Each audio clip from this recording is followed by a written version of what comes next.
يا صباح الفل والورد والياسمين على احلى متابعين، وكل سنه وانتم طيبين بمناسبه العام الدراسي الجديد. ازيكم عاملين ايه؟ يا رب تكونوا بخير. نبدا الفيديو بالصلاه على الحبيب. اول حاجه اللهم صل وسلم وزد وبارك عليك يا حبيبي يا رسول الله. وكمان ما تنسوش تدعموني بلايك وتحطوا لي كده كومنتات حلوه تشجعني وتحفزني ان انا اقدر اكمل معاكم. النهارده بقى يا جماعه اول يوم في الدراسه. عايزه اقول لكم بقى، يعني ريتال بنتي متحمسه جدا لانها هي اولى اعدادي. تمام. ومايا بقى زعلانه جدا، هي ثالثه ابتدائي، زعلانه جدا هي مش هتنزل المدرسه مع اختها اول يوم كده. هي معانا يوم الثلاث الجاي ان شاء الله. بس ريتال عندها الحماس كده من امبارح، وعايزه اقول لكم ما نامتش، والله ما نامت لحد دلوقتي. مبسوطه جدا وفرحانه، فمش عارفه هي هتكمل يومها ازاي. بس كده يلا بقى بينا انا وانتم نحضر اللانش بوكس بتاع ريتال بنتي. اهي جت بقى دلوقتي ايام المدارس بقى ووجع القلب. عايزه اقول لكم والله العظيم، يعني حاسه كده ان احنا اتخطفنا. حسيت ان الولاد لسه مخلصين امتحانات وخدنا الاجازه، وفجاه راجعين المدارس ازاي مش عارفه. فعلا احنا اتخطفنا يا جماعه، احنا اتضحك علينا. هنا بقى زي ما انتم شايفين كده بنحضر اللانش بوكس بتاعت ريتال هانم. تمام.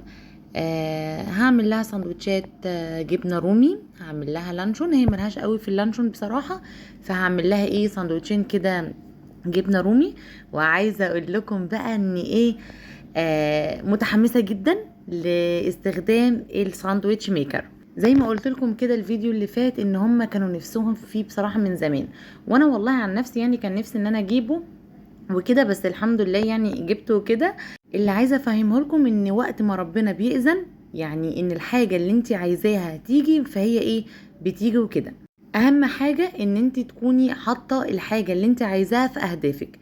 والله يا جماعه فعلا لما يكون الواحد حاطط حاجه في دماغه، عايزه اقول لكم ان هي بتيجي، يعني بتيجي. عايزه اقول لكم بقى، وانا بعمل الساندوتش اللانشون قالت لي قالت لي ماما ما تكتريش اللانشون في الساندوتش وكده. فطبعا عارفه ان هي ملهاش فيه قوي، بس اللي هي بتاكله يعني. بس هو لازم تغيير، يعني مش هحط كله سندوتشات جبنه يعني. المهم بقى هنا كنت متحمسه جدا بقى لاستخدامي للجهاز، وعايزه اقول لكم بقى حصل حادثه. طبعا انا معروفه بالحوادث يا جماعه، اي حاجه بعملها لازم تحصل كارثه كده او حادثه في الموضوع يعني. عايزه اقول لكم بقى اللي هو المكان اللي هو القفل او اللي هو بيقفل الجهاز ده اتخلع. انا بفتكره بقى ان هو اتقطم او اتكسر او كده، فمش عارفه اتضايقت بقى وزربنت بقى كده، وحسيت نفسي ان انا متضايقه يعني. المهم بقى حصل خير، طلع ان هو يعني اللي هو اتخلع بس مش اتكسر ولا حاجه. شايفين الساندوتش الاول اتلسع شويه، بس ده كان بسبب ان انا كنت متضايقه ومتوتره جدا ان الجهاز باظ وكده. بس الحمد لله حصل خير. قولوا لي بقى ايه رايكم بقى في شكله؟ تمام. الجبنه ما شاء الله كانت سايحه كده وجميله وطعمها تحفه تحفه تحفه. عرفت منين يا هبه ان هي طعمها تحفه تحفه تحفه؟ عايزه اقول لكم بقى ان انا اول ما رجعت من المدرسه، ما انا وديت بنتي المدرسه تمام عشان ما تروحش لوحدها، عشان كمان كان الجو برد بدري قوي. تمام. والمدرسه كده كده جنب ماما على طول، يعني مش بعيده. المهم بقى اول كده ما رجعت من المدرسه، رحت مروقه على نفسي بفطار كده حلو كده وجميل يعني. بصوا بقى، هي بالليل جابت الحاجه اللي هي هتاخدها معاها المدرسه، بس عايزه اقول لكم ان انا بهدلتها بسبب التويست دوت اللي هي بتحبه. يا جماعه احنا رايحين المدرسه، رايحين المدرسه. بصوا احنا بالليل يعني شايفين، احنا الفجر أذن دلوقتي الساعه 6 الا ربع. تمام. بصوا مفيش حد ماشي في الشارع غيرنا. ريتال متحمسه جدا جدا جدا. بجد. انا حاسه ان انا هروح مش هلاقي مكان. مش هتلاقي مكان الساعه 6 الا ربع. ده احنا بصوا يا جماعه والله العظيم تقريبا مفيش حد ماشي في الشارع غيرنا. احنا والكلب والله. ده والكلب ده. آه. ريتال اولى اعدادي، بس اللي هو بقى مصره ان هي تقعد في الديسك التاني، فمنزلاني بقى بدري كده. الساعه 6 الا ربع بجد. زي ما انتم شايفين الشارع فاضي، الناس تقريبا رايحه تصلي الفجر، او حد في مسجد قال الله اكبر عشان تصدقوني. بس الحمد لله بقى كده هنروح عشان تلحق الديسك التاني. اهم حاجه بقى ان هي متحمسه. بصوا يا جماعه، بنتي كانت عاوزه تلبس نظاره شمس وانا زعقت لها، وبتدور على الاكسسوارز بتاعتها، وبرده ايه انا قلت لها احنا مش رايحين فرح يعني. بس استنى ما اوريكم بقى التسريحه اللي هي عاملاها. بصوا، مش عارفه واضحه ولا لا، قولوا لي بقى كده ايه رايكم فيها. هي اللي عاملاها تمام. امشي قدام شويه يا ريتال كده. تمام. الازازه بقى انا نسيت اوريها لكم، بس انا طبعا وريتها لكم في الفيديو اللي فات. بس نخش بقى كده الشارع بتاع المدرسه، هوصل لحد المدرسه ايه واقول لكم تمام. عايزه اقول لكم احسن حاجه بقى واحلى حاجه ان ايه، المدرسه جنب البيت عند ماما، فمش هعاني معاناه السنه اللي فاتت. الشارع ده يا جماعه بتاع المدرسه، هوصل لحد المدرسه وارجع لكم تاني. والله يا جماعه ما عرفت ارجع لكم تاني وانا عند المدرسه. الدنيا ضلمه كحل والله العظيم، ما فيش اي حد عند باب المدرسه غيري انا وبنتي بس. تمام. وزي سوبر ماركت حاجه بسيطه كده مفتوحه.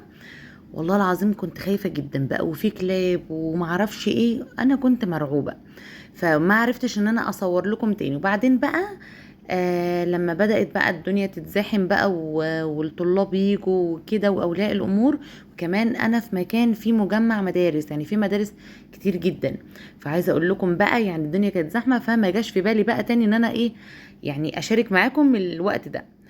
هنا بقى كنت خلاص روحت تمام، فما نسيتش نفسي، ما نسيتش نفسي، قلت بقى اعمل لنفسي كده فطار بقى حلو كده، يعني اروق على نفسي بيه، ما انا يعني مش هبقى تعبانه وشقيانه وكمان ارجع ما افطرش، مع ان انا بقالي فتره مش بفطر خالص، وبفطر بس ممكن ايه بالليل، يعني على الساعه 5 6 7 ممكن 9 بالليل افطر عادي، مش فارق معايا الفتره اللي فاتت خالص ان انا كنت افطر او حاجه. فعملت لنفسي كده مج كابتشينو، وكمان عملت ساندويتشين، ساندويتش جبنه وساندويتش لانشون. تمام. وظبطت بقى نفسي كده بقى بالساندويتش ميكر ده، يعني بصوا بقى طعمه جامد جامد بصراحه يعني. والله هو يا جماعه مش غالي، انا مش عارفه، نسيت اقول لكم في الفيديو اللي فات ان انا ايه، ان هو سعره كام. انا جايباه يا جماعه من التوحيد والنور. تمام. كان سعره 612، كان عليه خصم وكده، اخدته ب 582 بالظبط. بصوا بالمليم بقى كده. بس عايزه اقول لكم بقى ان انا نمت تقريبا الساعه 9:30، وصحيت على الساعه 1:30 كده. فكانت بنتي بقى جت من المدرسه وكده، وقمت بقى ايه ان انا احضر ايه الغداء. قلت لها نامي كده شويه، كان برضو متبقي منها ساندويتش وشيبسي وكده، فقلت لها خلاص افطري بيه وايه ونامي شويه لحد ما اعمل الغداء. وفعلا بقى ايه قلت هعمل الغدا، هعمل حاجه خفيفه، لاني بجد ما كنتش قادره خالص، فعلا اتهلكت، يعني ان انا مطبقه ما نمتش، وبعدين ان انا اروح المدرسه ده، فكان بالنسبه لي ارهاق وارهاق شديد جدا. بس بقى هعمل لهم غدا ايه النهارده. كان في بانيه في الفريزر متبل ومحطوط في البقسماط والدقيق وكل حاجه، يعني في الفيجيتار بتاعه تمام، وما كانش هيحتاج غير ان هو يتحمر بس. فهعمل كمان معاه سلطه مكرونه برضو خفيفه، ومش هضرب بقى طماطم في الخلاط ولا الكلام ده. عايزه اقول لكم يا جماعه طعمها المكرونه دي روعه. بعملها ازاي؟ زي ما شفتوا كده، قطعت الطماطم، قطعت الفلفل، قطعت كمان بصل. تمام. ماما ما عندهاش كبه، الكبه بتاعتها بايظه من زمان، فبصراحه ما حاولتش انها تصلحها. فانا هقطع البصل زي ما هتشوفوا كده، زي طريقه ماما بقى بتاعت زمان يعني. بس ال بيتعمل ازاي؟ لا البصل مش بيتحمر ولا حاجه، لا البصل بيتحط بس تشويحه كده في الزيت، هو بيبقى بيقرقش عادي، يعني اللي هو بيبقى مش طري. تمام. بيبقى برضو محتفظ بالايه اقولها لكم ازاي، اللي هو ناشف يعني، مش اللي هو طري يعني، مش اللي هو ما بيتبلش خالص في الزيت يعني. بس ويسخن شويه، واروح ايه حاطه عليه الطماطم بالفلفل وملح وبس، مفيش اي حاجه تاني.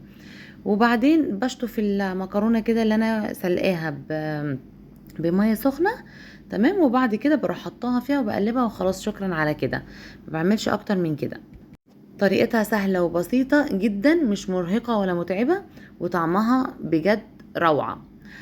بصوا بقى، المفروض كنت هعمل بطاطس كمان، لان البنات قالوا لي يا ماما اعملي لنا كمان بطاطس محمرة.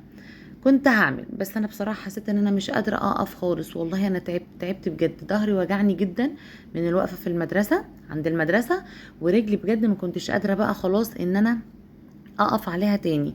فكتر الف خيري بقى اللي انا عملت كده.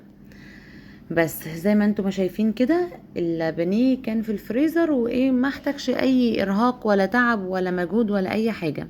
بجد يا جماعة بقى في الفترة فعلا بتاعة الدراسة دي، لو في الوقت اللي هو مثلا عندك وقت فاضي او حاجة، ممكن تعملي البانيه مثلا وتحطيه في الفريزر، كفتة وتحطيها في الفريزر والكلام ده كله. عايزه اقول لكم بقى على حاجه مهمه جدا بالنسبه للسندوتشات بتاعه المدرسه. عايزه اقول لكم الجبن واللانشون والحاجات دي مكلفه جدا فوق ما تتخيلوا. فبجد لو جبنا مثلا نص كيلو بانيه وتبلناه وحطيناه في الفريزر زي ما انتم ما شفتوا كده، وجيتوا مثلا حمرتوه كده وتقطع صوابع، عايزه اقول لكم بيوفر جدا جدا، وبيبقى ما فيش وقت، يعني بيضيعش في الوقت ولا المجهود وكده. برضو في فكرة تانية برضو باللحمة المفرومة، لو عملنا برجر بيها الولاد بيحبوها جدا، وبرضو هتوفر معاكي وقت ومجهود، وبصوا توفير والله بجد، لان كل حاجة دلوقتي بقت غالية جدا. عايزة اقول لكم بقى ان شاء الله بإذن الله حاطة في دماغي ان انا اعمل لكم فيديو يعني خاص كده بالسندوتشات بتاعة المدرسة، وازاي نوفر بيها يعني. يلا بقى لو وصلت معايا لحد هنا، يلا نصلي على الحبيب. اللهم صل وسلم وزد وبارك عليك يا حبيبي يا رسول الله. وكمان ما تنسوش اللايك لو لسه ما حطيتوش اللايك. هنا بقى كنت وصلت خلاص للمكرونة، السلطة بتاعتها جاهزة خلاص زي ما انتم ما شايفين كده.